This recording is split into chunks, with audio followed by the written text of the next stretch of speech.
Assalamu alaikum ji. Today we're going to discuss a very important question that is on the three aspects of shirk. सबसे पहले तो शिरक है जी इन the existence of अल्लाह सुब्हानहू व तआला। अब शिरक इन द एग्जिस्टेंस ऑफ अल्लाह सुब्हानहू व तआला क्या है? जैसे तौहीद के तीन एस्पेक्ट्स हैं, इसी तरह शिरक के भी तीन एस्पेक्ट्स हैं। शिरक इन द एग्जिस्टेंस ऑफ अल्लाह is when you constitute partners with अल्लाह सुब्हानहू व तआला। आप अल्लाह ताला के साथ कोई ना कोई पार्टनर्स एसोसिएट करना शुरू कर दें। You tend to believe that there is more than one God, Tawbah Nauzubillah.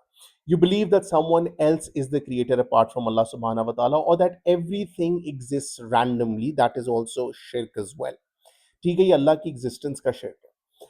Or you believe the fact that Allah subhanahu wa ta'ala is not present everywhere, or you believe that Allah subhanahu wa ta'ala has a son or a daughter, whereas the Quran clearly says that he does not beget nor is he begotten. Allah subhanahu wa ta'ala ना किसी की औलाद है, ना ही अल्लाह ताला की कोई औलाद। शिर्क जो है ये एक अनफॉरगिवेबल सिन है और इसको कमिट नहीं करना चाहिए। अल्लाह ताला ने कुरान में ये फरमाया है दैट अल्लाह forgives not that partner should be set up with him but he forgives anything else to whom he pleases.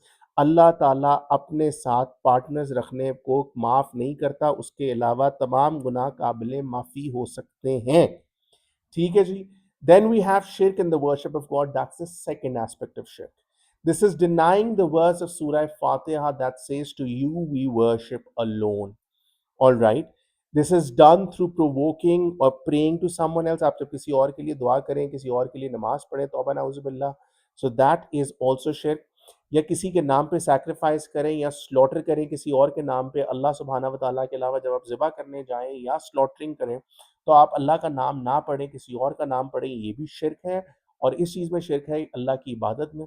इंसानों को और मुसलमानों को ये रियलाइज़ होना चाहिए कि अल्लाह ताला इज़ वन, ऑल राइट, और सारी की सारी पावर जो है वो अल्लाह सुब्हानहू व तआला के पास है और हमें सिर्फ़ और सिर्फ़ अल्लाह ताला को ही इन्वोक करना है जब भी हमें मदद चाहिए। ठीक है? तो यहाँ पे आप एक पैटर्न देखें कि शिर्क वाले क्वेश्चन में आपने पहले बताना है ये शिर्क कैसे है और उसके बाद आपने बताना है कि इसको अवॉइड कैसे किया जा सकता है। साथ ऊपर वाले जो एस्पेक्ट था उसमें मैंने आपको एक कुरानिक वर्ड्स भी बता दी थी। इसके साथ-साथ वी हैव शिर्क in the names and the attributes of अल्लाह सुब्हानहू व तआला। This is to basically give the qualities of अल्लाह सुब्हानहू व तआला टू समवन एल्स। समझना कि जी किसी और के पास ये सारी पावर्स हैं। ठीक है, ये समझना कि कोई और ये सारी क्वालिटीज पोजेस करता है, जैसे कि फार साइटेडनेस, तौबा नाउजुबिल्लाह, किसी और के पास है, कोई और ऑल हियरिंग है। इंसानों को और मुसलमानों को ये बात समझ आनी चाहिए कि अल्लाह सुब्हानहू व तआला के सिर्फ 99 नेम्स हैं। These are the most beautiful names and they should call अल्लाह सुब्हानहू व तआला with those and no one else. किसी किस्म का शिर्क नहीं करना, किसी और को ये नाम नहीं देने, किसी और को इन नामों में इंक्लूड भी नहीं करना है।